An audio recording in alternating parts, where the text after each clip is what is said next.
नमस्कार. नमस्कार. आजच्या मंगळवारच्या तिसऱ्या मंगल सत्रामध्ये सर्व सादरीकरण करणाऱ्यांचं हार्दिक स्वागत आणि सर्वांना मनपूर्वक शुभेच्छा. या सादरीकरणाचा शुभारंभ शंखनादाने व्हावा यासाठी आरतीताई प्रभुणे आणि श्री विजयजी ढेंगे यांना शंखनाद करण्याची विनंती करते.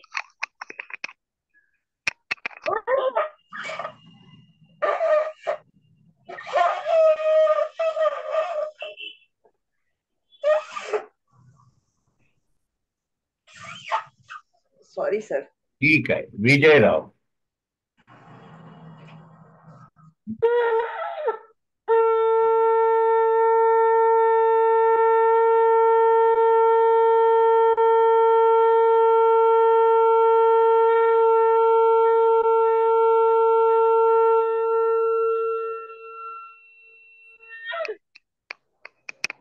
आरतीताई प्रभुणे आणि श्री विजयजी ढेंगे यांच्या मधुर शंखनादाने आपल्या मंगल कार्यक्रमाची मंगलमय सुरुवात झालेली आहे. त्याबद्दल दोघांनाही मनपूर्वक धन्यवाद. आणि पुढची सूत्र श्री खानोलकर सरांकडे. हा कार्यक्रम खरं म्हणजे डॉक्टर शुभदाताई खटावकर हा पूर्णपणे घेतात आणि समीक्षा ही सगळ्यांची त्याच करतात. पण त्यांना आपण आग्रह केलाय की त्यांनीही सादरीकरण करावं. त्यामुळे त्यांनी प्रथम सादरीकरण करावं अशी मी त्यांना विनंती करतो. डॉक्टर शुभदाताई खटावकर करत. हो, नमस्कार. नमस्कार. सृष्टीकर्त्या ईश्वराला पडलेलं रत्नकांचनी स्वप्न म्हणजे आपलं मन. आज मी मनाबद्दल बोलणार आहे. सृष्टीकर्त्या ईश्वराला पडलेलं रत्नकांचनी स्वप्न म्हणजे आपलं मन. या मनाला कवयित्री बहिणाबाईंनी पाखरू, मोहरीचा दाणा, ईश्वराला पडलेलं स्वप्न अशा अनेक उपमा दिल्या आहेत. अनेक कवी, लेखक, मानसशास्त्रज्ञ या सर्वांनी मनावर भरभरून लिहिलं, अभ्यास केला. पण आश्चर्याची गोष्ट ही की कोणालाच मनाचा खरा व्यवहारात अंगपत्ता कळला नाही. ना कळले त्याचे रंगरूप, ना आकार, ना त्याची व्याप्ती. मन आहे हे निश्चित. त्यालाच आपण अंतःकरण, हृदय, अंतरंग अशी विविध नावे देतो. हे मन अजब गारुडी आहे. तुम्ही केव्हाही कितीही त्यात ओतत राहा, आता पुरे असे ते म्हणतच नाही. आपले विचार, आपल्या कल्पना, आपल्या भावना, तर्क हे सारं मनाच्या अधीन आहे. मन हे अष्टप्रहर म्हणजे अगदी आपण झोपल्यावरही आपलं कार्य करीतच असतं, थांबणं त्याला माहित नाही. एका हिंदी कवीच्या ओळी येथे चपकलपणे लागू होते. फूटी पत्थर की कारा, कारा म्हणजे तुरुंग. फूटी पत्थर की कारा, अब बूंद नहीं है धारा, गति का एक सहारा, जो जीर्ण शीर्ण पथ पर आता है, साथी मन तो बहता ही जाता है. असं हे मन वेगवेगळ्या प्रकाराने आपलं रंजन करतं. सुंदर स्वप्ने, सुंदर मनोराज्ये आपल्याला खूपच आनंद देतात. पण मन जेव्हा वाईट विचारांच्या गर्तेत खोल खोल डुबक्या मारू लागतं, गटांगळा खाऊ लागतं, तेव्हा आपण अक्षरशः घाबरून जातो. मनात चांगले वाईट विचार क्षणाक्षणाला नर्तन करीत असतात. तेव्हा ज्या विचारांची सरशी होईल तशीच क्रिया आपल्या हातून घडते. म्हणून मनाच्या यानाला विचारांचा ब्रेक लावला पाहिजे. चांगले सकारात्मक विचार करण्याची क्रिया मनाला स्वतः शिकवली पाहिजे. चांगलं मन ईश्वराचं कल्याणकारी रूप आहे, जे देवात, साधू, सज्जन, संतांमध्ये असतं. म्हणून तुकोबरायाने हा मंत्र आपल्याला दिला आहे. मन करारे प्रसन्न, सर्व सिद्धींचे कारण. मन गुरु आणि शिष्य. मन शिकवी आपण असं, मन माऊली सकलांची. आणि म्हणून या सकलांच्या माऊलीला आपण शरण गेलं पाहिजे. दुष्ट दुराचारी मन पापाचं पतिततेचं लक्षण आहे. चांगलं मन सत्कर्म घडवतं, दुष्ट मन, दुराचार, दुर्वर्तन घडतं. म्हणून मन हा आरसा आहे, त्यावर दुष्ट विचारांची धूळ चढू देऊ नका. मनापासून काहीच लपत नाही आणि लपवताही येत नाही. मनाचे धन अनमोल आहे, ते जपायला शिका. मग म्हणूनच श्री समर्थाने मनाचे श्लोक लिहिले आहेत. बंधला आणि मोक्षाला मनच कारण आहे. म्हणून मनाला प्रसन्न करून घेणे गरजेचे आहे. मनावर नियंत्रण कसे घालावे याचे उत्तम मार्गदर्शन म्हणजे श्री समर्थांचे मनाचे श्लोक.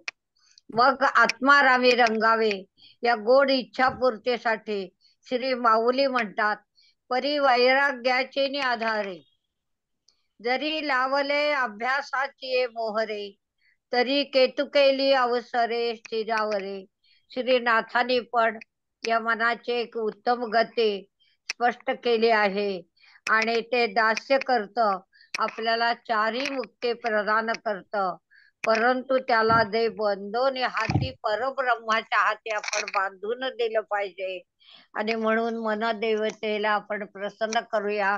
सर्वांनी मनदेवतेला प्रसन्न करावं आणि ते त्यांना प्राप्त व्हावं अशी ईश्वर चरणी मंगल प्रार्थना.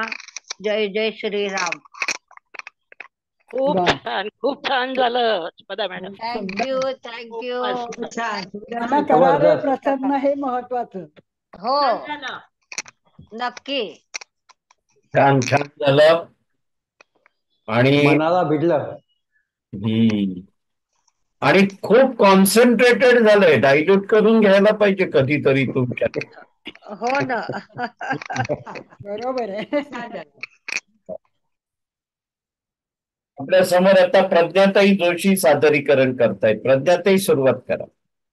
सर्वांना माझा नमस्कार. माझा प्रवास काशी विश्वेश्वराच्या चरणी याचा 3रा भाग मी आता वाचतेय. 2ऱ्या भागात आपण गंगा लहरी हे काव्य जगन्नाथ पंडितांनी लिहिले त्याबद्दल फार थोडं विवेचन केलं होतं. आता जगन्नाथ पंडितांबद्दल थोडी अधिक माहिती घेऊया. गंगा लहरी हे काव्य जगन्नाथ पंडितांनी केव्हा लिहिलं हे नक्की ज्ञात नाही. हे मूळचे तेलंगी ब्राह्मण अप्पय्या स्वामी दीक्षित यांच्या कुवलयानंद या ग्रंथावर त्यांनी टीका लिहिली होती आणि तो काळ 1577चा होता. त्या दोघांची भेटही झाली होती, त्यावरून ते त्यांच्या समकालीन होते असं म्हणता येतं. आपल्या ज्ञानाच्या कदरदानाच्या शोधार्थ म्हणजेच माझ्याकडे जे प्रचंड ज्ञान आहे त्या योग्यतेच्या शोधार्थ ते फिरत फिरत जयपूर संस्थान, तिथून उत्तरेकडे दिल्लीश्वराकडे आले. त्यांची खुशमस्करी केली आणि जेव्हा त्यांना आपल्या आयुष्यातील चुका आणि केलेली पाप यांची जाणीव होऊन नंतर मग ते गंगातीरी काशी नगरीत आले आहेत. गंगेच्या पायऱ्यांवर बसून त्यांनी हे 52 श्लोकांचं काव्य रचलं. यामध्ये त्यांनी गंगेची विविध अंगांनी स्तुती केली आहे. त्यांनी गंगेचं वर्णन सफलता, सुजलता, संपन्नता, सौभाग्य देणारी, दारिद्र्य दैन्य दूर करणारी आहे असं केलं आहे. माझ्यासारख्या पापी मनुष्याचं फक्त तूच पापक्षालन करशील हे माते गंगे, तूच फक्त हे करू शकतेस. या आशेने मी तुझ्या तीरावर आलो आहे असं सांगत वेगवेगळे दृष्टांत देत तू सर्वांचा उद्धार केला आहेस, तद्वत माझाही तसाच उद्धार कर असं अर्जव त्यांनी या 52 श्लोकांमध्ये केलं आहे.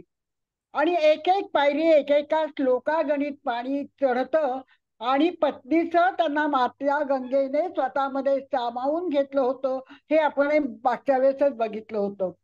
गंगा लहरी हे संस्कृत काव्य आहे. ते समजावून सांगायला व त्यामधील अर्थ उलगडून दाखवायला अधिकारीच व्यक्ती हवी. धनश्री ताईंनी त्या श्लोकांच्या अर्थाचे विविध पदर अतिशय कुशलतेने सोपे करून सांगितले. अगदी काही उदाहरणच बघायचे झाले तर बघा. आलंब अवलंब भाव कसा असतो हा, तर मांजर तिच्या पिल्लांना दातात धरते तेव्हा ती पिल्ले एका विश्वासाने स्वतःचा भार तिच्यावर सोडून देतात. हा आलंब भाव. तर बाकडीन पिल्लांना न पकडता पिल्ले आईच्या पोटाला चिकटून राहतात हा अवलंब भाव. अजून एखादं उदाहरण बघूया. गंगेच्या पात्रात फुललेली कमळं, लाल परागकण.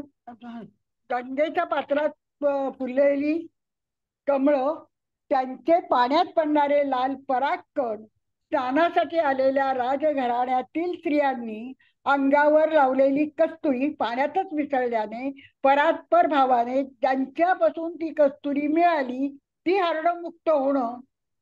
शंकराने नृत्य करताना हललेल्या जटांमुळे त्यांच्या शिरी असणाऱ्या गंगेचं नर्तन व त्यामुळे इकडे पृथ्वीवर गंगेच्या पात्रात उठणाऱ्या लाटा, गंगालहरी अशा सहज कळायला कठीण अशा अनेक कल्पना धनश्रीताईंनी आमच्यासारख्या अतिसामान्य श्रोत्यांना सोप्या करून सांगितल्या. अनेक वृत्त अलंकाराने मंडित कबीर, नामदेव, ज्ञानेश्वर, कालिदास, रामदास तसेच रामायण, भागवत, वेद, पुराण यातले अनेक दाखले देत त्यांनी असं ज्ञान भांडार आमच्या समोर ओतलं, पण त्यातलं मुठभर सुद्धा आमच्यासारख्या दुबळ्यांना उचलता आलं नाही, हे मात्र अगदी खरं आहे. पण इतकी सुंदर अनुभूती त्यांनी गंगा मातेच्या सान्निध्यात तिच्या लहरींवर लहरत असताना दिली, हेच आमच्या दृष्टीने फार महत्वाचं आहे. गंगा मैयेचा तो शांत प्रवाह, विस्तीर्ण किनारा, त्यावरून येणारी वाऱ्याची मंद झुळूक यामुळे मन प्रसन्न होत असे असा अनुभव आम्ही वारंवार घेतला. झेंडूच्या तोरणांनी सजलेली नौका ही गंगेच्या मंद लाटांवर डुलत होती, त्याबरोबर आमची मनही डोलत होती. हे नौका चालवणारे केवट, म्हणजे तिथली ती एक प्रकारची जात आहे, ती केवट म्हणतात त्यांना. नौका चालवणारे केवट त्यांचं मूळ थेट प्रभू रामचंद्राला ज्यांनी गंगा पार नेलं त्यांच्याशी जोडलेलं आहे. त्यांच्याकडूनही काशी नगरीतच काशी नरेश किनारी असणारे घाट, काशी क्षेत्राची शांत वाहणारी गंगा यांच्या आख्यायिका आम्हाला ऐकायला मिळाल्यात. काशीची वाराणसी का झाली? तो वरुणा व अस्सी नदी यांचं हे संगमस्थान आहे म्हणून ही वाराणसी होय. तसेच बनारस, आनंदवन अशीही वेगवेगळी नावे या नगरीला आहेत. हे देखील ह्या केवटांनीच आम्हाला ही माहिती दिली. या पुढील भाग आपण पुढच्या भागात बघूया. वा धन्यवाद. वा वा. खूप छान झालं ताई, खूप छान झालं, धन्यवाद. मस्त छान झालं. होय होय, धन्यवाद अगदी भारतीताई. धनश्री लेले, भ्रमंती आणि आम्हाला ते आमच्यापर्यंत पोहोचवणं. तर माझी काय मती तशी नाहीये, पण जे ऐकलं जे थोडं लिहून घेतलं ना तेच यात समोर भारतीताई खानोलकर सादरीकरण करतायत. हा भारतीताई.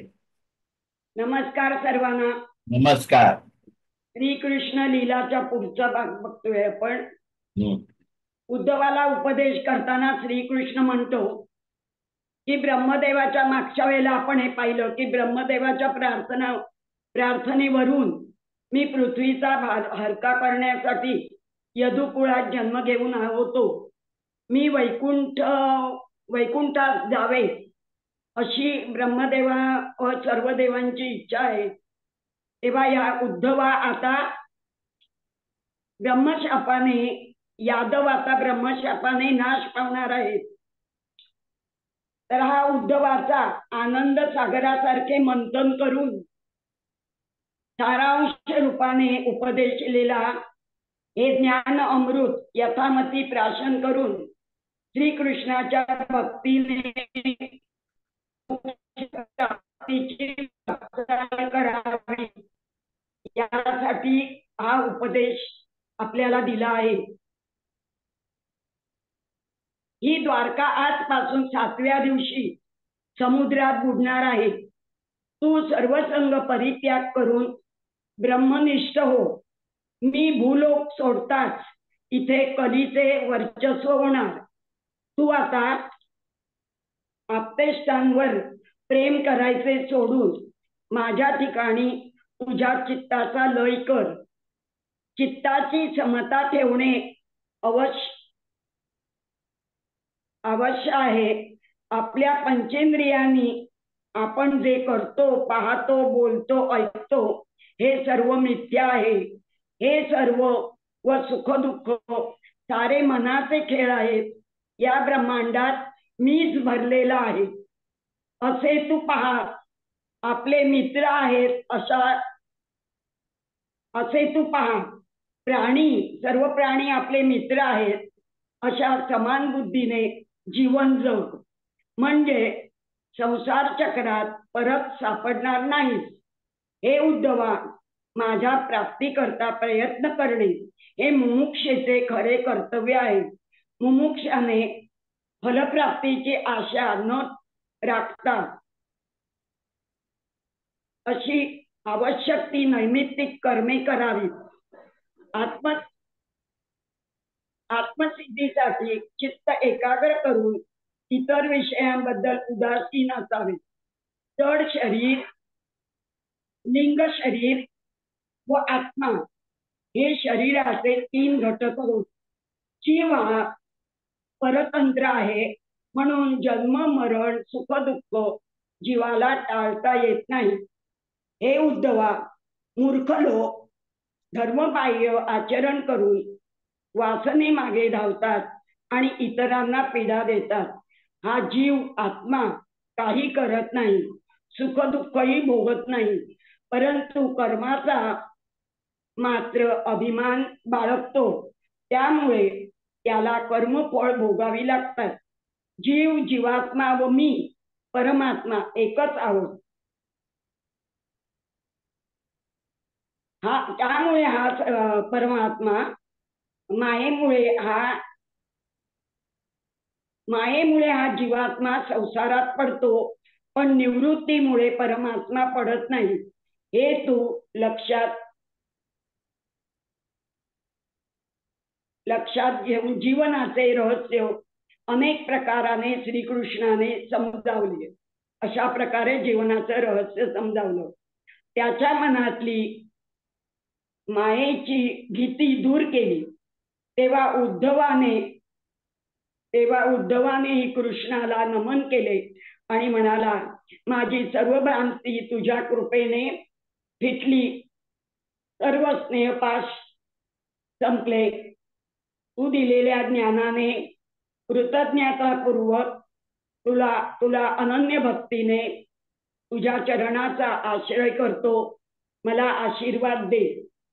श्रीकृष्ण उद्धवाला म्हणाले, तुझी प्रार्थना मी मान्य केली व सांगतो की तुझ्या वर्तनावरून इतरांना वळण लागावे म्हणून तू बद्रिकाश्रमात जाऊन विष्णुपदी स्नान करून शुद्ध हो. अलकानंदा नदी नावाची गंगा तेथे वाहते आहे. तिच्या नुसत्या दर्शनाने तुझं पातक नष्ट होतील. तू वल्कले परिधान कर, कंदमुळावर चरितार्थ चालव, सर्व वासनांचा त्याग करून स्थिर चित्ताने ब्रह्मज्ञान मिळव. भागवत धर्माचरणाने तू माझे व्रत घेऊन माझे परत येऊन पोहोचशील. या उपदेशाने श्रीकृष्णाने उद्धवाला असा निरोप दिला आणि सुखदुःखाच्या पलीकडे गेलेल्या उद्धवाचे चित्त श्रीकृष्ण वियोगाच्या कल्पनेने क्षणभर क्षुब्ध झाले. श्रीकृष्णाला प्रदक्षिणा घालून अश्रुनिधीने भगवंताच्या चरणाला स्नान घातले आणि त्याच्या पादुका मस्तकी धारण करून मोठ्या कष्टाने तो तेथून निघाला आणि उपदेशाप्रमाणे वागून परिणामी भगवत स्वरूपी लीन झाला. कृष्णं वंदे जगद्गुरु. कृष्णं वंदे जगद्गुरु. छान छान ताई, खूपच छान, खूप छान झालं. धन्यवाद. खूप छान. आपल्या समोर आता निवेदिता ताई खासने सादरीकरण करतायत. हा निवेदिता ताई, मी आज एक कोकणी कविता सादर करण्याचा प्रयत्न करते. कवितेचं नाव आहे चाय का दुकान. चायचं दुकान. हो. आणि जनरली आपण कोकणात गेलो की आपण बघतो आंब्याच्या पारावरती माणसं बसलेली असतात आणि बाजूला एक चहाची टपरी असते. तर ह्या टपरीचा जो मालक आहे त्याचं नाव पांडू आहे. नंतर त्याच्याकडे जे काम करणारे नौकर आहेत ते रघु, पक्क्या आणि थाकल्या म्हणून त्याचे नाव आहे. तर कोकणात कधी कोणाला पांडू असेल तर पांड्या, रघु असेल तर रगल्या वगैरे अशी म्हणतात. आता माझं नाव नीता आहे ना, तर मला नीता नाही म्हणत नितग्या वगैरे असं काही संबोधितात. तर त्या ह्याने मी ती कविता प्रयत्न केलाय. पाणग्यान थाटल्यान चायचं दुकान, नावाची पाटी ठोकल्यान आपली दुकान, बोर्डावर खरडून लिवल्यान हैसर मिळता मिसळ, लिंबू सोडो चाय भजी छान, रगलो तळटा कांदे भजी, तंबाखू पान तोंडात चघळी, विसरून कढईत घाम टाकी, ढाकलो भरता चायची किटली, ढाकलो भरता चायची किटली, ऑर्डर इली की धावून जाय, मधूनच टेबलात फडको मारी आणि म्हणूक लागलो 3 इसम 13 आणे आरड मारी, नाऱ्या बट्याची तर बातच निराळी, पारावरून ऑर्डर सोडी, भजी मिसळ अन एक कडक चाय वाहिली, पकलो घासता भांडी मागल्या दारी, कान्या डोळ्यान हळूच बघता हा गल्लो किती भरता तो, महिने उलटले पगाराचं नाव नाही तरी बिचारो राबता, ढाकलो बिलाचो आकडो नारबॅक सांगता, नारो भट ओरडून उधारीच लिवाक सांगता, पेन्शन इल्यावर बिल चुकता करी ना असं म्हणता, आडारकर तर झिलग्याच्या मनी ऑर्डरची वाट बघता, उधारी म्हटल्यावर पाणगो धाकल्यावर राख काढता, ढाकलो फडक्यान टेबलावरचो मास्क्यो मारता. अशा तऱ्हेन पाणग्याचा दुकान कसा चालताला हो एक प्रश्नच असा. झाली कविता. खूप छान लिहिलंय. आपलं कोकणी भाषेत लिहिलंय. हा, सगळं डोळ्यासमोर आलं कोकण. गावातलं कोकण कोकणातली भाषा छान छान झालंय. छान झालंय. प्रयत्न केला लिहायचा. आपल्या समोर आता प्रफुल्ल साने सादरीकरण करतायत. प्रफुल्लजी करा सोबत.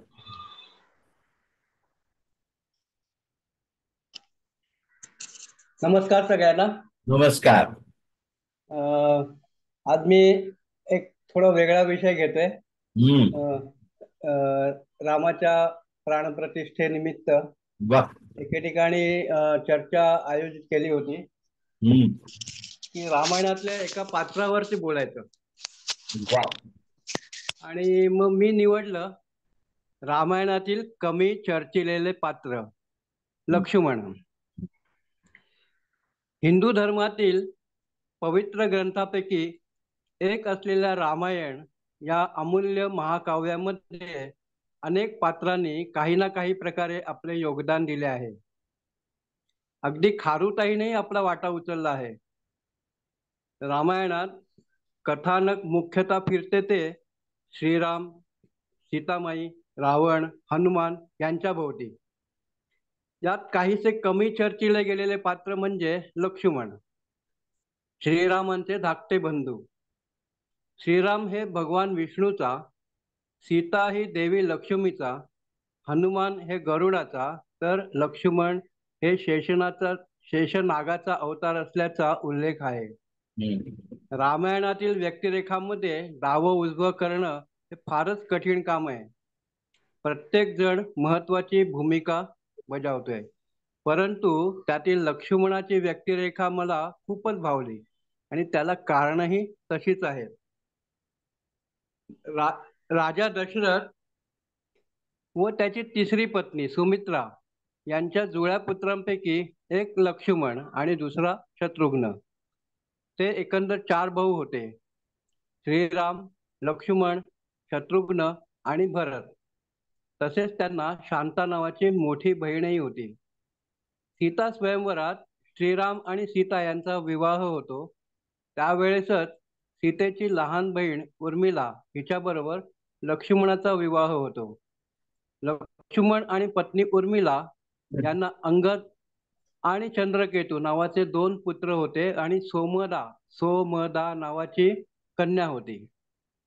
बालपणी विद्या संपादन करताना मल्लविद्या, धनुर्विद्या, शास्त्रविद्या अशा प्रत्येक कलेत लक्ष्मण अत्यंत पारंगत होता.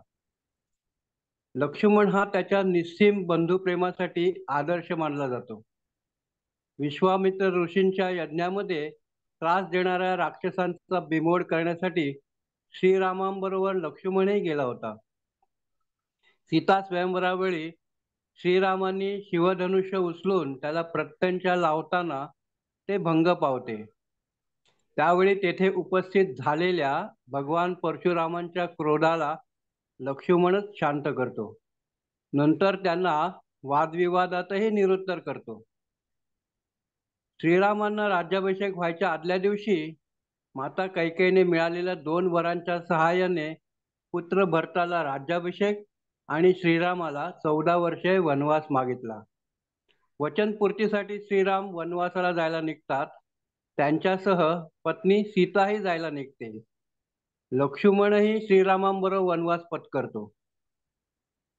श्रीरामांच्या वनवासापेक्षा लक्ष्मणाने स्वेच्छेने स्वीकारलेला वनवास मला अधिक मोलाचा वाटतो. सर्व सुविधांचा त्याग करून इतकेच काय, पत्नी उर्मिलालाही बरोबर न घेता केवळ बंधुप्रेमासाठी त्याने वनवास पत्करला होता. त्याला मिळालेल्या वराच्या आधारे 14 वर्षे न झोपता त्याने सावलीसारखी श्रीरामाची राखण केली. आणि ही 14 वर्षाची झोप त्याने उर्मिलेला, त्याच्या पत्नीला दिली. वनवासातच रावणाची बहीण शूर्पणखा राक्षसीण श्रीरामाच्या रूपावर भाळते व त्याच्याशी लग्नासाठी आग्रह धरते. तेव्हा लक्ष्मण तिचे नाक कापून तिला विद्रूप करतो. सुवर्ण हरणाच्या मागे श्रीराम गेल्यावर मायावी मारीच श्रीरामांच्या आवाजात मदतीसाठी ओरडतो. सीतेच्या इच्छेनुसार श्रीरामांच्या मदतीला जाताना लक्ष्मण आपल्या विद्येच्या साहाय्याने लक्ष्मण रेषा आखतो आणि ही रेषा ओलांडू नये असे सीतामाईंना सांगतो. सीतामाई दान देण्यासाठी रेषा ओलांडते व साधूच्या वेशातील रावणाकडून तिचे अपहरण होते. सीतेच्या शोधाच्या वेळी सापडलेले आभूषणे श्रीराम लक्ष्मणाला दाखवतात आणि विचारतात, ही सीतामाईचीच आहे ना? त्यावेळी लक्ष्मण सांगतो की मी फक्त नमस्कारासाठी सीतामाईंना चरण स्पर्श करत असल्याने त्यांच्या पावलांची ओळख मला आहे. त्यामुळे फक्त पायातला दागिनच मला ओळखता येईल, बाकीचे नाही. युद्धप्रसंगी इंद्रजित लक्ष्मणाला मूर्छित करतो.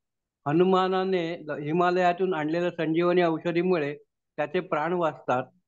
परंतु शुद्धीवर आल्यावर लक्ष्मण इंद्रजित बरोबर तुंबळ युद्ध करतो. तो माघार घेत नाही, घाबरत नाही व अखेरीस त्याचा पराभवही करतो.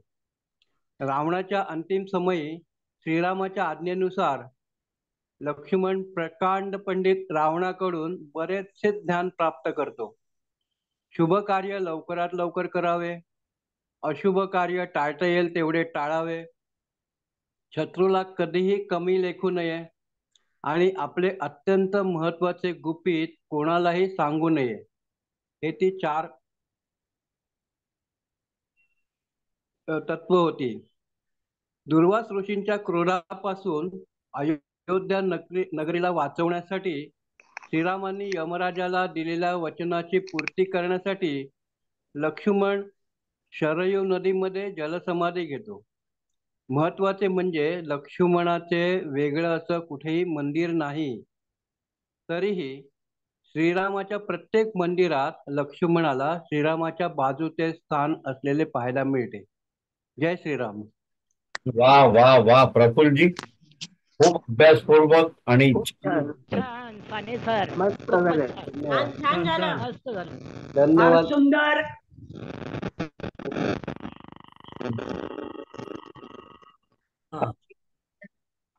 अरविंद चव्हाण सादरीकरण करतायत. अरविंदजी करा सुरुवात. सर्वांना माझा नमस्कार. नमस्कार. आज मी तुम्हाला सर्वाभूती राम याबद्दल बोलणार आहे. मी राम हे नाव उच्चारल्यावर कोणत्याही भारतीयाच्या मनात प्रतिमा उभी राहते. ती एका धीरोदत्त, निगर्वी आज्ञाधारक मूल्याधिष्ठ व्यक्तीची. आजच्या काळात देखील श्रीरामाच्या व्यक्तिमत्वातील अनेक गुण हे कालोचित असल्याचे जाणवते. राम भारतीयांच्या तनामनात आहे, तर व्यवहारात असलेला शब्द जन्मल्यानंतर ठेवलेल्या नावापासून ते मृत्यूच्या वाटेवरील शब्दापर्यंत जशी राम या शब्दाने आपली साथ सोडली नाही, तशी दिवसाच्या सुरुवातीला राम प्रहरापासून तर रात्रीच्या झोपेच्या राम नामापर्यंत राम आपल्या आयुष्याच्या अष्टप्रहरात सामावलेला आहे. श्रीराम हा त्याच्या विचाराने व व्यवहाराने समाजामध्ये प्रस्थापित झालेला आपल्याला दिसून येतो. आदर्श पुत्र, आदर्श बंधू, आदर्श राजा व आदर्श मित्र असलेला राम व्यक्ती नसून वृत्ती आहे. ती वृत्ती आहे शब्द पाळण्याची, ती वृत्ती आहे देशभक्तीची, ती वृत्ती आहे सकारात्मकतेची, ती वृत्ती आहे नेतृत्वाची, ती वृत्ती आहे कर्तव्य दक्षतेची. ज्याला जो राम भावेल त्याने ती वृत्ती घेऊन आपल्या जीवनाचा परमार्थ साधावा. आता कुटुंब दक्ष राम श्रीरामाच्या अनेक स्वरूपामधील एक महत्वाचा गुण म्हणजे कुटुंब दक्ष राम. आपल्या कुटुंबातील सर्व प्रती असलेला त्यांचा दृष्टिकोन हा केवळ कुटुंबासाठी नव्हे तर समाजाप्रती देखील तसाच आहे. राज्याभिषेकाची तयारी सुरू असताना कैकेयी मातेच्या आग्रहाने कुटुंबातील दुही संपविण्यासाठी वडिलांनी केलेली आज्ञा आनंदाने स्वीकारून आपल्या रघुकुलाची परंपरा राखत राम वनवासाला निघाला. वनवासाला जाताना राज्य चालविण्याची जबाबदारी मनात कोणताही आकस न ठेवता कैकेयी पुत्र भरतावर सोपवली. वनवासातील कष्ट दुःख याची जाणीव देखील सीता व लक्ष्मणाने त्यांच्या बरोबर येण्याचा हट्ट धरला. भरताने राजा न होता रामाच्या पादुका सिंहासनावर ठेवून केलेले राज्य हे रामाच्या आपल्या कुटुंबावरील अत्यंतिक प्रेमामुळे उत्पन्न झालेल्या भावनांचे प्रकटीकरण होय. आता आदर्श मित्र राम. श्रीरामाच्या वर्तुळीतील लहान थोर कनिष्ठ वरिष्ठ असा कोणताही भेद दिसत नाही. त्यामुळेच त्याच्या सान्निध्यात येणाऱ्या प्रत्येकाला तो आपला सखा मित्र असल्याचे जाणवते. रामाच्या वनवासातील पहिला प्रसंग हा त्याचा जिवलग मित्र शृंगवेपूरचा राजा निषद गुह याच्या राज्यात घडला. गुहाला या जगात रामा इतके अन्य काही प्रिय वाटत नव्हते. राम देखील त्याच्या मैत्रीचा उल्लेख करून म्हणतात की मी स्वतःवर जितके प्रेम करतो तितकेच गुहावर प्रेम करतो. रामाच्या व हनुमंताच्या मैत्रीचे वर्णन करावे तितके थोडेच आहे. मैत्रीपासून सुरू झालेला भावबंधाचा प्रवास हा भक्तीपर्यंत पोहोचलेला आपण सर्वजण पाहतो. रामाच्या राज्याभिषेकानंतर प्रमुख वानरांना जवळ बोलवून, हे वानर मित्रांनो, तुम्ही केवळ माझे मित्र बंधू नव्हे तर माझे शरीरही आहात असे रामाने सांगितले. सुग्रीवावरील रामाचे हे प्रेम देखील असेच आदर्श उरत होते. सुग्रीवाने देखील रामाबरोबरच शरयू नदीत प्रवेश करीत आपले जीवन कार्य संपवून प्रगांड मैत्रीचा आदर्श जगापुढे ठेवला. आता नारी सन्मानक राम. श्रीराम म्हणजे एक पत्नीव्रत कौशल्याच्या पोटी जन्मलेला राम, जिला एवढा तिला प्रिय होता तेवढाच तो सुमित्रा व कैकेयीला देखील प्रिय होता. कैकेयीच्या हट्टामुळे तो वनवासात जावे लागल्यानंतर देखील तिच्याविषयी रामाने ममत्व जराही कमी झाले नाही. मंथरेच्या कारस्थानामुळे रामाला वनवासात जावे लागले हे कळल्यावर भरत तिचा वध करण्याचं ठरवतो. मात्र स्त्रीवध क्षत्रियाला शोभणार नाही व रामाला ते आवडणार नाही असे शत्रुघ्नाने सांगितल्याने भरत तिची सुटका करतो. हा प्रसंग रामाच्या स्त्रीविषयक दृष्टिकोनाविषयी असलेली समज शिकवतो. रामचरित्रात शबरी भक्तीला एका उंचीवर आणल्याची कथा जशी आपल्याला अनुभवास मिळते, तशीच रामाच्या पदस्पर्शाने शिळा होऊन राहिलेल्या शापमुक्त अहल्याचा उद्धार आपल्या समोर येतो. त्रिजटा, शूर्पणखा यासारख्या असुर शक्तीच्या महिलांना देखील त्यांच्या पूर्व इतिहासापासून मुक्ती देण्याचे काम देखील श्रीरामाने केलेले लक्षात येते. नमस्कार. छान छान झालं अरविंदजी. छान झालं, छान, खूप छान, खूप छान. एकदम मस्त झालं सादर. खूप वेगळा प्रकार समजला. समोर आता अनामिकाताई चव्हाण सादरीकरण करतायत. अनामिकाताई करा, सुरुवात करा. सर्वांना नमस्कार. नमस्कार. आज मी एका निवृत्त माणसाचे मनोगत सादर करणार आहे. वा. तो निवृत्त माणूस आता बोलत आहे. नमस्कार, मी सदानंद हरिहर जवळकर. नुकताच एक नामांकित कंपनीमधून निवृत्त झालोय. माझे मनोगत मी सांगू इच्छितो. माझ्या अजूनपर्यंतच्या आयुष्यात मी काही गोष्टी सतत शोधत राहिलो, पण काही सापडल्या नाही. म्हणजे बघा, जगाची तमा न बाळगता वाटेल तिथे मोठ्या आवाजात ओरडायचं होतं, आणि ओरडण्यासाठीची संधी मी खूप शोधली, पण काही सापडली नाही. भर पावसात मला मनसोक्त चिंब चिंब भिजायचं होतं. हा बिंदासपणा मी शोधत होतो, पण काही सापडला नाही. खूप वेळा माझ्या मायच्या कुशीत मला मुसुमुसू रडायचं होतं, पण काय करणार, परगावची नोकरी, त्यामुळे त्या क्षणी माझी माय माझ्या जवळ नाही सापडली. एवढंच काय, या नोकरीमुळे आई बाबांचा 25व्या लग्नाचा वाढदिवसाचा आनंद सुद्धा प्रत्यक्ष नाही सापडला. प्रवाहाविरुद्ध काहीतरी भव्य दिव्य करायचं होतं, पण मार्ग नाही सापडला. भौतिक सुखाचा सतत मागे राहिल्याने समाधान काही सापडेना. प्रापंचिक समस्यांच्या गुंतागुंतीतून बाहेर पडण्याचा रस्ता काही सापडेना बाई. या चढाओढीच्या जीवन खेळात असा गुंतलो की यशस्वी तोडगा काही केल्या सापडेना. खूप वेळा धावत पळत ऑफिस गाठले खरे, पण काम वेळेत पूर्ण करण्यासाठी नेट काही सापडेना. आणि त्यानंतर माझ्या बॉसच्या चेहऱ्यावरचं स्मित काही केल्या सापडेना. एकदा तर आईच्या वाढदिवसाच्या दिवशी अख्खं शहर फिरलो, पण बिन अंड्याचा केक काही केला सापडेना. एका संध्याकाळी तिला समुद्रकिनारी फिरायला बोलवले, पण कसला काय हो, बॉसची मीटिंग काही केल्या संपेना. नंतर खुश करण्यात तिला घेऊन गेलो एका मोठ्या मॉल मध्ये, पण हाय रे किस्मत, हात घालता खिशात पाहिजे तेवढी रक्कम काही केल्या सापडेना. सर्व काही मिळवण्यासाठी खूप नवस साहस केले खरे, पण नवस फेडण्याचा मुहूर्त काही येईना. मित्राच्या बरोबर मौज मस्ती गप्पा टप्पा या सगळ्या टाळाव्याच लागल्या. छंद आवडी निवडी तर गुंडाळूनच ठेवाव्या लागल्या. या जबाबदाऱ्या निभावताना स्वतःसाठी मात्र वेळच कधी नाही सापडला.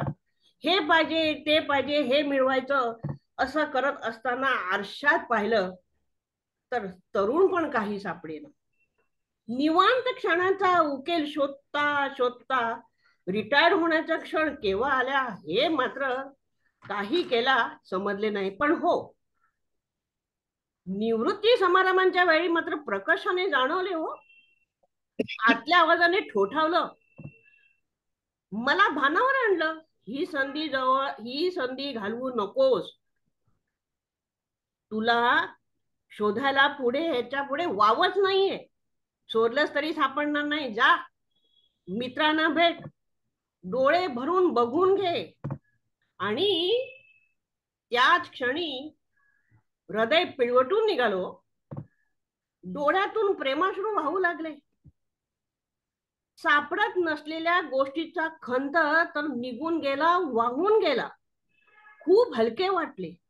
घरी जाऊन आई बाबा पत्नी मुलं सगळ्यांची योग्य वेळ मी न दिल्यामुळे मी माफी तर मागितलीच, आणि त्यांचे आभार मागितले त्या सर्वांनी मला सांभाळून घेतल्याबद्दल. तन मन फुलपाखरू सारखं हलके झाले. रात्रीच ठरवलं, आता कुठल्या क्षणानं शोधायचं नाही. आलेल्या क्षणानं स्वीकारायचं, सजवायचं, सुंदर करायचं, दिवसाचा उत्सव करायचा आणि तसं छान जगायचं. आणि सकाळी दुगण्या उत्साहाने बाजारहाटेला गेलो. आता डोंबिवली ते सीएसटी अशी काही ट्रेन पकडायची नव्हती. निवांत चालत येताना विरुंगळा केंद्रात शिरलो. तिथले वातावरण बघून ऐकून अनुभवून वाटले सापडले सापडले. शोधत होतो ते सापडले. आनंदाची गुरुकिल्ली सापडली. म्हणतात ना, काही गोष्टींचा योग तो यावा लागतो, ते हेच खरे आहे. एका छत्राखाली आवडीच्या गोष्टी सापडल्याचा हाच तो सुवर्ण योग. आता माझ्या नावाप्रमाणे कायमच्या मी आनंदला जवळ केली.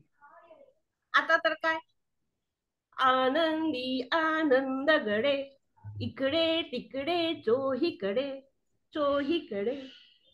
धन्यवाद. वा वा अनामिकाताई, छान, विशाला. खूप छान, खूप छान. खूप छान, खूप छान. अनामिका, मस्त. अप्रतिम सादरीकरण. छान छान, थँक्यू. त्याच्यात दिलासा विरंगुळा केंद्राला छान गुंफलत तुम्ही. छान छान, मस्त. आपल्या पुष्पलताताई देवरे सादरीकरण करतायत. पुष्पलताताई, सुरुवात करा. हा सर, मी परवा म्हटलेली म्हणजे क्रीडा संकुल मध्ये म्हटलेली कविताच म्हणते, हिंदीतून आहे. ओके. मेरा विषय है घर आ जाओ राम. हे श्री राम, आसमानों से झांकते तुमने कई सदियां गुजार दी. अब धरती को बना लो अपना धाम. घर आ जाओ राम, हमने रख दी है तुम्हारे भवन की आधारशिला. उसी अयोध्या में जहां तुमने जन्म लिया, तुमको देवत्व मिला. घर आ जाओ राम, अब तुम बेघर नहीं रहे. सरजू के तट फिर से तुम्हारे हुए. अवध के खेत खलियान पोखर पनघट फिर से तुम्हारे हुए. पधारो अपने निवास में और क्षमा कर दो हमारी वो भूल जो अंकित है इतिहास में. हमने वो सूरज अंधेरे में फेंक दिया था जिसने पूरी सृष्टि को उजाले में रखा. कई कई ने तो सिर्फ 14 बरस का वनवास दिया था तुम्हें राम. हमने 37 साल तुम्हें ताले में रखा और तुम्हें निर्वासित करके हमें मिला क्या?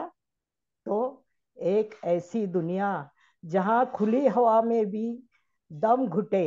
मानवता अहिल्या की तरह पत्थर हो चुकी है राम. तुम आकर पैरों से छू दो तो शायद जी उठे. तुम तो सूर्यवंशी हो. हमें याद है तुम्हारा शौर्य, तुम्हारा साहस. न्याय के हाथ में धनुष था एक और काटने के लिए अन्याय के सर थे 10.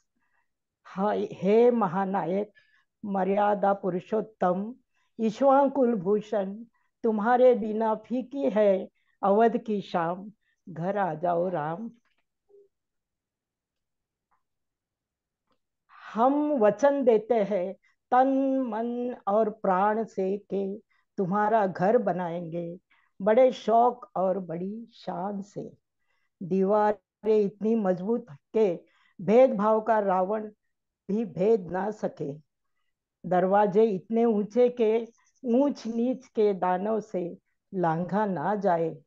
तुम्हारा शयन कक्ष वहां होगा जहां किसी बेबस की सिसकियां नींद में भी तुम्हें सुनाई दे.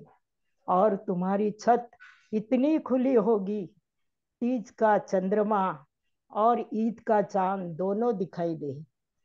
तुम्हारी खिड़कियों पर बैठे परिंदे दोहराएंगे विश्व शांति की सरगम. और महल के प्रवेश द्वार पर लिखा होगा वसुधैव कुटुंबकम. एक आंगन भी होगा जहां बैठकर गाए जाएंगे कीर्तन भजन और खड़े होकर जन गण मन. तुम्हारी प्राचीरों पर जलती मशालें मौन घोषणा करेंगी कि अब कहीं किसी कमजोर का छप्पर फूका ना जाए. सीता की रसोई भरी होगी अनाज और अनुराग से. ताकि राम की चौखट से कोई भूखा ना जाए। हमने रख दिया तुम्हारे भवन की नींव में पहला पत्थर, अब और ना सताओ धनुर्धर।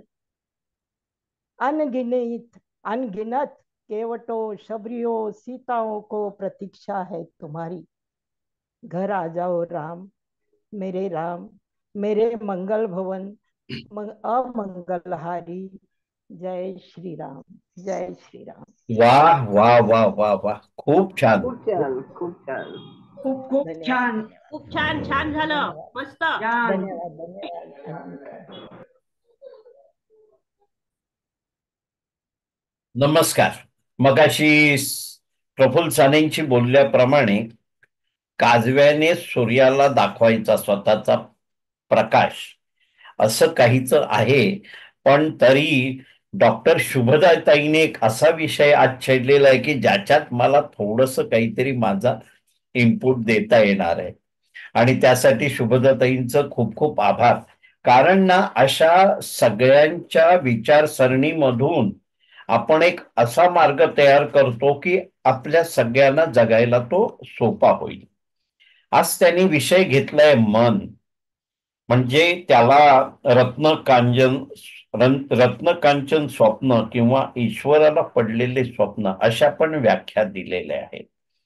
कारण काय झालेलं आहे की मन आपल्याला खूप आनंदी करतं, प्रफुल्लित करतं आणि जीवन जगताना चांगलं जगायला मदत करतं.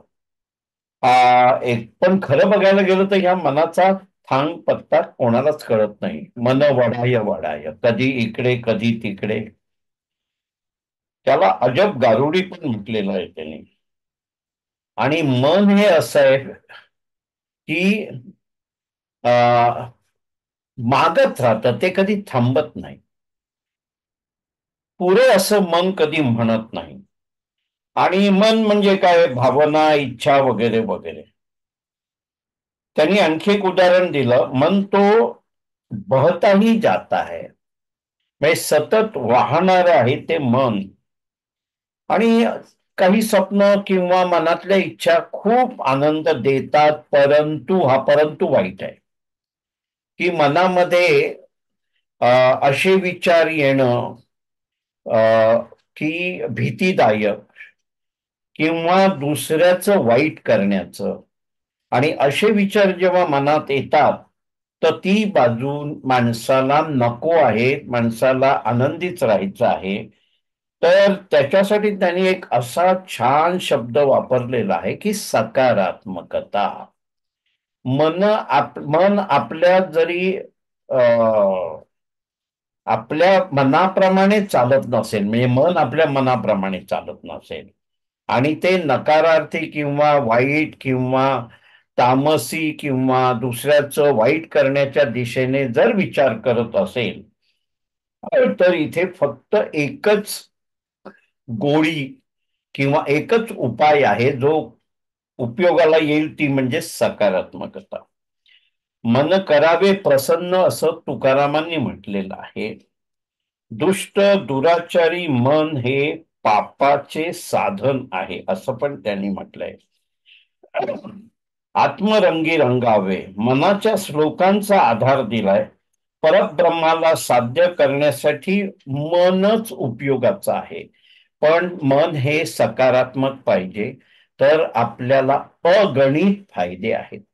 आणि मन जर नकारात्मक असेल तर आपल्याला अगणित नुकसान आहे. आणि जेव्हा अगणित फायदा आणि अगणित नुकसान म्हणतो, म्हणजे धरून चला की आपण 100% आहोत. मन सकारात्मक असेल तर अगणित फायद्याने आपल्याला 125% लाभ होऊ शकतो. पण जर अगणित नकारार्थी असेल मन तर 75% लाभ होईल, म्हणजे नुकसान 50% आहे 100%. कारण इथे दोघांची अधिक होतं, वजाबाकी होत नाही. त्यामुळे सकारात्मकता ही अंगात बाणायला पाहिजे आणि सकारात्मकता ही सवय आहे. मी नेहमी म्हणतो त्याप्रमाणे मनाने जर ठरवलं की आजपासून मी नकारात्मक विचार करणार नाही सकारात्मक विचार करणार आणि ते सातत्याने न चुकता 21 दिवस घोकलं तर आपल्या सायन्स प्रमाणे मेंदूतल्या पेशी 21 दिवसांनी नवीन असतात आणि मेंदूतल्या पेशी आपला हा सिग्नल घेतो की या व्यक्तीला सकारात्मकच विचार करायचा आहे. पहिले 2 दिवस 21 दिवसापैकी पहिले 2 दिवस दर 1 तासाने आठवायचं आपण नकारात्मक विचार केला का. सवयीप्रमाणे एखाद दुसऱ्या वेळेला केलेलाही असणार आहे, पण आठवणं आपलं काम आहे. 3ऱ्या आणि 4थ्या दिवसाला दिवसातून 4 वेळा आठवायचं आणि 5व्या दिवसापासून सकाळी एकदा विचार करायचा, दुपारी करायचा आणि रात्री करायचं. 21 दिवस झाले की शास्त्राप्रमाणे, जीवशास्त्राप्रमाणे, मेंदूच्या स्थितीप्रमाणे ती आपली सवय बनू शकते. तर एक छान विषय आज डॉक्टर शुभदाताई खटावकर यांनी मांडला आणि त्याच्यात सकारात्मकता ही एकच मनावर गोळी किंवा औषध आहे हे सांगितलं. शुभदाताई, हा विषय घेतल्याबद्दल तुमचे खूप खूप आभार आणि तुम्ही तो उत्तम रीतीने मांडलेला आहे. खूप खूप आभार. सर्वांचं सादरीकरण उत्तम झालं. सर्वांचे विषय खूप वेगवेगळे होते. पहिलं सादरीकरण प्रज्ञा जोशीने केलं. काशी विश्वेश्वरा प्रयागची जी यात्रा घडली त्या यात्रेचा 3रा भाग आज त्यांनी आपल्याकडे सादर केला. आणि जगन्नाथ पंडितांच्या गंगा लहरी ते केव्हा लिहिलं, तेलंगी ब्राह्मण होते, ग्रंथ टीका केली. आपल्या ज्ञानाच्या योग्यतेच्या शोधात दिल्ली शहराकडे आले. तिथे त्यांची मस्करी झाली. गंगेच्या पायऱ्यांवर बसून त्यांनी ते काव्य लिहिलं. म्हणजे श्रद्धावान लभते ज्ञान महादृष्टांत इथे सिद्ध झाला. गंगेच्या अनेकविध सद्गुणांचं, संस्कारांचं वर्णन त्यांनी या काव्यामध्ये केलेलं आहे. आणि सगळ्यात महत्वाची म्हणजे गंगेने आपला उद्धार करावा ही मनोभावना त्यांनी गंगेच्या अखेरीच्या काव्यामध्ये समारोपामध्ये केले. आणि त्याप्रमाणे मन जसं आपलं चिंतित असतं त्याप्रमाणे क्रिया घडत असते. गंगेने अखेरी त्यांना आपल्यात सामावून घेतलं. गंगेने त्यांची इच्छा पूर्ण केली. धनश्री लेलेने आलंब अवलंब भान मांजरीचा दृष्टांतातून त्याने आलंब अवलंब हे अतिशय सुस्पष्ट करून सांगितलं. गंगा पात्रामध्ये फुललेली कमळे आणि राजस्त्रियांनी अंगी लावलेली कस्तुरी आणि प्रत्यक्ष पाहत असलेल्या गंगा लहरी अशा समन्वयातून त्यांच्या कल्पना सुस्पष्ट झाल्या. काव्य अतिशय सुस्पष्ट झालं. अनेकांना पोथ्या पुराणांचे दाखले देऊन अत्यंत सुंदर अनुभवते. गंगेच्या धारा या पार्श्वभूमीवर मन प्रसन्न झालं. नौका डुलत होते आणि नौकेचा जो नावाडी होता त्याला सेवक म्हटलेले आहे. त्याचं नातं थेट प्रभू रामचंद्रांना नौकेमध्ये बसून गंगा पार करणारे आहे. काशी क्षेत्रातही गंगा आख्यायिका खूप, वाराणसी नाव का, अशा अनेक गोष्टी त्यांनी स्पष्ट केल्या. सगळ्यात महत्वाचं म्हणजे श्रवण ही एक अत्यंत सुरस भक्ती आहे. आज तिचं आपल्याला त्यांच्या बोलण्यातून अत्यंत सुरस असं दर्शन घडलं. त्यांचं मन कृतज्ञ आणि कृतार्थ झालं. तसं आपणही थोडेफार का होईना पण गंगा लहरी काव्याबद्दल ऐकून कृतज्ञ कृतार्थ झालो. केल्याने देशाटन पंडित मैत्री सभेचं संचार आणि प्रवास हे ज्ञान संपादनाचं साधन हे आजच्या वक्तव्यातून सुस्पष्ट झालं. प्रज्ञाताईंना मनपूर्वक धन्यवाद. सादरीकरण छान झालं त्याबद्दल त्यांचं कौतुक. त्यानंतर भारती खानोलकरांनी कृष्णानं उद्धवाला केलेला उपदेश सांगितला की आता श्रीकृष्ण वैकुंठात जावे अशी देवांची इच्छा आहे. यास्तव यादवांचा नाश केल्याशिवाय त्याला पृथ्वी तलावरून स्वर्गात जाता येणार नाही आणि म्हणून ही द्वारका 7व्या दिवशी समुद्रामध्ये बुडेल हे श्रीकृष्णाने केलेलं भाकीत. आणि त्याच बरोबर उद्धवाला केलेला जो उपदेश आहे की आता आप्तेष्टांवरच्या प्रेमामध्ये तू कमी कर, माझ्यावर चित्त एकाग्र कर. आपण जे पाहतो ऐकतो ते मिथ्या आहे, म्हणजे सर्व जग हे मिथ्या आहे आणि ब्रह्म हे सत्य आहे, हे एकदा मनाशी ठेव. आणि त्यामुळे या मनाचे खेळ थांबव. सर्व प्राणी आपले मित्र आहेत. संसार चक्रात पुन्हा जर तू सापडणार नसेल तर त्याकरता तुला मी सांगितलेला उपदेश अंगीकृत करावा लागेल. हे मुमुक्षुत्वाचं लक्षण त्याने उद्धवाला सांगितलं. शरीराचे 3 घटक सांगितले. जन्म मरण सुख दुःख टाळता येत नाही. आत्मा काही करत नाही, पण त्याला कर्मबाधा भोगावी लागते. ज्ञानेंद्रियांचं महत्व लक्षात घे. जीवनाचे रहस्य समजावले, त्याची भीती दूर केली आणि भ्रांती मिटली. तू दिलेल्या ज्ञान भक्तीने तुझ्या चरणाचा आश्रय दे, असं भगवंताकडे उद्धवाने मागणं मागितलं. आणि भक्त आणि भगवंत एकत्र होतात. बद्ध मुमुक्ष सिद्ध आणि साधक अशी जी काही भक्ताची जी प्रक्रिया आहे, त्या प्रक्रियेमध्ये मुमुक्ष असलेला जो काही आहे तो सिद्ध झाला आणि सिद्धानंतर भगवंताच्या उपदेशाने सिद्धावस्थेला प्राप्त झाला. आणि मग बद्रिकाश्रमी जाऊन अलकानंदे स्नान करून पातक नष्ट केली, वल्कले धारण केली, भागवत धर्माचरण केलं. आणि तू माझे परत येऊन पोहोचशील, हा भगवंताने उद्धवाला दिलेला जो काही मनोबल म्हणूया आपण, ते त्याचं प्रत्यक्षात उतरलं. आणि अखेरी भगवंताला प्रदक्षिणा घालून परिणाम तो भगवत स्वरूपी लीन झाला. म्हणजे भक्त आणि भगवंत एकच आहे. ज्ञानेश्वरांनी म्हणलंय, पाया पडू गेले तेव्हा पाऊलच न दिसे, उभाची स्वयंभू असे हा. समोरची पाठीमोरा न कळे, तत्तची पडिले तैसे. आपल्यालाही हे भाग्य भगवंतामध्ये एकरूप होण्याचं प्राप्त व्हावं, यासाठी हा सगळा प्रवास आहे. तो आपण जसा जमेल तसा आपापल्यापणे करूया. ही शिकवण या ज्ञानातून आपल्याला आज मिळाली आहे. त्यामुळे भारती ताईंचं मनपूर्वक अभिनंदन आणि सादरीकरण छान झालं, त्याबद्दल कौतुक. निवेदिता खासने ताईंनी एक कोकणी कविता सादर केली. सुंदर शब्द रचना, चित्रशैली होती.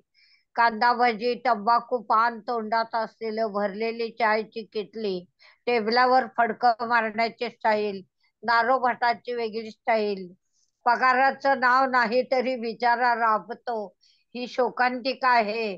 पण आशेवर माणूस जगत असतो. आज नाही उद्या आपली आशा पूर्ण होईल, या भावनेनं त्याचं ते फडकं मारणं आणि काम करणं मनाला खूप भावलं. फक्त सादरीकरणामध्ये त्यांनी थोडीशी सुधारणा करावी, असं सरांनीही सांगितलेलं आहे. आणि मीही त्यांना विनम्रपणे ते सूचित करते, याचा त्यांनी विचार करावा. त्यांचंही मनपूर्वक कौतुक. प्रफुल्ल सान्यांचं मधलं काही मला माझ्याकडे नेट गेल्यामुळे ऐकता आलं नाही, तरी पण वेगळा विषय. रामप्रतिष्ठेनिमित्त रामायणातील कमी चर्चेलेल्या पात्राची चर्चा करण्याचा विषय त्यांनी मांडला. आणि माझंही लक्ष्मण हे आवडतं पात्र आहे. आपणही त्याच्याबद्दल चर्चा केली, ते मला आवडलं. हिंदू धर्म पवित्र ग्रंथ रामायण अनेकांचे योगदान आहे, खारीचही आहे, पण लक्ष्मणाबद्दल कमी चर्चा आहे. ते श्रीरामांचे लहान बंधू होते, शेष नागाचा अवतार आहे. रामायणातील प्रत्येक भूमिका महत्वाची आहे, ती चर्चिली गेलेली असो अथवा न चर्चेली असो, पण रामायणासाठी त्या सर्वांचं योगदान आहे. सुमित्रा पुत्र लक्ष्मण रामाचा हा लहान भाऊ आहे. शांता ही रामाची मोठी बहीण आहे. उर्मिलेचा आणि लक्ष्मणाचा झालेला विवाह, आणि सगळ्यात महत्वाचं की रामाला वनवास असताना लक्ष्मण त्याच्या बरोबर स्वयंप्रेरणेने 14 वर्ष वनवास भोगायला गेलेला आहे. हे अद्वितीय जे बंधुप्रेम आहे ते लक्ष्मणाच्या प्रेमातून व्यक्त होतं. इतकंच नाही तर रोज लक्ष्मण रामासाठी फळं आणत होता आणि ती फळं तो रामापुढे ठेवत होता. त्यातले काही फळं श्रीराम त्याला देत होते आणि म्हणायचे ही तुझ्यासाठी ठेव. रामाने कधीच तू ही खा असं म्हटलं नाही. आणि म्हणून श्रीरामांनी दिलेली जी काही आज्ञा होती, आदेश होता, त्याचं तंतोतंत पालन लक्ष्मणाने केलं आणि आपल्या कुटीमध्ये ती 14 वर्षांची फळं त्यांनी साठवली होती. एवढंच नव्हे तर रात्रभर ते पहारा करत होते. म्हणजे श्रीरामानी वनवास भोगला पण लक्ष्मणाने 14 वर्ष अन्नत्याग केला आणि 14 वर्ष निद्रा घेतली नाही. त्याबद्दल श्रीरामाने नंतर त्यांचं खूप कौतुक केलेलं आहे. पण असा बंधू जगाच्या पाठीवर, जगाच्या इतिहासामध्ये किंवा जगाच्या सारस्वतात आपल्याला पाहायला मिळणार नाही. आपण इतके मोठे आहोत की आपली संस्कृती संपूर्ण विश्वाला गवसणी घालून भगवंतासारखी 2 बोट उरते आहे. आणि त्याचंच प्रत्यंतर म्हणजे काल आपण रामाच्या मूर्तीची केलेली प्राण प्रतिष्ठा, आपण सगळे त्याचे साक्षीदार झालो. आणि हा प्रसंग प्रफुल्ल साण्याने आपल्यापुढे सादर करून आपल्याला पुन्हा कालच्या आठवणींची पुनरावृत्ती करून दिली. त्याबद्दल त्यांचं मनपूर्वक अभिनंदन आणि कौतुक. अरविंद चव्हाणांनी हा रामाचाच विषय घेतला होता. म्हणजे रामाचे गुण, रामाचं तन मन, त्याची प्रीती, राम प्रहरापासून अंतापर्यंत राम या शब्दामध्ये आपण कसे सामावलेले आहोत. आपल्या आचार विचाराने सर्वत्र आदर्श निर्माण करणारा, देशभक्ती, सकारात्मका, कर्तव्यपूर्ती, परमार्थ प्राप्ती आणि सगळ्यात महत्वाचा त्यांनी गुण जर कुठला केला असेल, कुटुंब वत्सलता, हा श्रीरामाचा गुण आहे. आपल्याला आश्चर्य वाटेल की खरं तर कैकेयीने रामाला वनवास दिला. रामाच्या ठिकाणी दुसरा पुत्र असता तर त्याने कैकेयीचं तोंड सुद्धा बघितलं नसतं. पण श्रीराम जेव्हा वनवासाहून परत आले तेव्हा त्यांनी काय केलं असेल तर कौशल्येला नंतर वंदन केलं आणि कैकेयीला आधी वंदन करून ते म्हणाले, माते तुझ्यामुळे मला ही समाजसेवेची, राष्ट्रप्रेमाची आणि राष्ट्रभक्तीची पूर्ती करण्याची संधी मिळाली. त्यामुळे मी तुझा जन्म ऋणी आहे. आणि म्हणून आजच्या कुटुंब व्यवस्थेच्या ज्या ढासळलेल्या स्वरूपामध्ये श्रीरामाचं चरित्र मुलं जर पुन्हा एकदा अवलोकन करतील तर आपली ढासळलेली कुटुंब व्यवस्था पुन्हा उभी राहायला खूप चांगला मार्ग आपल्या पुढे आहे. आपल्या नरेंद्र मोदींनी खूप मोठी जागृती आपल्यामध्ये निर्माण करून रामाबद्दल आपल्या मनामध्ये प्रेम निर्माण केलेलं आहे आणि रामाचं जे कर्तव्य कठोर रूप आहे ते हे आपल्या पुढे उभं केलेलं आहे. अरविंद चव्हाणाने आज्ञाप्रमाण असलेला राम राज्यकारभार भरतावर सोपवणं हे काही सोपं नव्हतं. पण त्याने एका क्षणात हे सगळे निर्णय घेतले. त्याच्या पुढे जाऊन भरताने पादुकांचं पूजन करून राज्य चालवलं. म्हणजे आपल्या संस्कृतीमध्ये एकापेक्षा एक किती श्रेष्ठ आहेत की स्वर्ग सुद्धा त्यांच्या पुढे पीक आहे. असा आदर्श मित्र, आदर्श सखा, गुहावर प्रीती करणारा, राम सर्वस्व, हनुमंतावर त्याचं प्रेम, मैत्रीचं रूपांतर भक्तीमध्ये होणं आणि वानर पुत्रांना त्यानं आपले बंधू मानलं, शरीर मध्ये शेवटी जीवन समाप्ती केली. म्हणजे या सगळ्या गोष्टी आपण लक्षात घेतल्या तर आपल्या संस्कृतीचं श्रेष्ठत्व आपल्याला मान्य केल्याशिवाय एक पाऊलही टाकता येणार नाही. आणि ते श्रेष्ठत्व आज अरविंद चव्हाणाने आपल्यापुढे सादर केलं. त्याबद्दल त्यांचं मनपूर्वक कौतुक आणि पुढील कामासाठी त्यांना शुभेच्छा. अनामिका ताईने निवृत्त माणसाचं मनोगत केलं की निवृत्त झालो, अनेक गोष्टी राहून गेल्या, अनेक संधी हरवल्या, पावसात भिजायचं तर ओरडायचं असतं. आपल्या सगळ्यांना पण एकदा वाटतं खच्चून ओरडावं, खच्चून जोरात गाणं म्हणावं, रस्त्यावर जाऊन 3-4 उड्या माराव्यात. पण आपण आपल्या वयामुळे हे करू शकत नाही आणि त्यात कामाचा रेटा असतो, त्यामुळे मनाचा गुंता सोडवणं कठीण असतं. आणि अशा या सगळ्या भावना ज्या आहेत त्या व्यक्त करण्यासाठी दिलासा विरंगुळा हे जे काही केंद्र सापडलं, त्यामुळे आनंदाची गुरुकिल्ली सापडली. सुवर्ण योग्य कामाचा आनंदी आनंद घडे, इकडे तिकडे चोहीकडे हे आपल्याला बघायला मिळालं. त्यामुळे खूप छान वाटलं आणि विरंगुळ्याची शान वाढवली त्याने. त्याबद्दल त्यांचं मनपूर्वक अभिनंदन आणि कौतुक. पुष्पादेवीने घर आ जाओ राम ही कविता सादर करून रामाबद्दलचा अनुराग, अंगीन शबरी, सीता ओंकी प्रतीक्षा, श्रीरामाचं असणं म्हणजे आपला श्वास आहे, अशा अनेक गोष्टी आपल्या कवितेतून सादर करून आपल्याला मंत्रमुग्ध केलं. त्याबद्दल त्यांचे मनपूर्वक अभिनंदन आणि आभार. सर्वांना मनपूर्वक पुढील सादर करण्यासाठी शुभेच्छा. धन्यवाद. जय श्री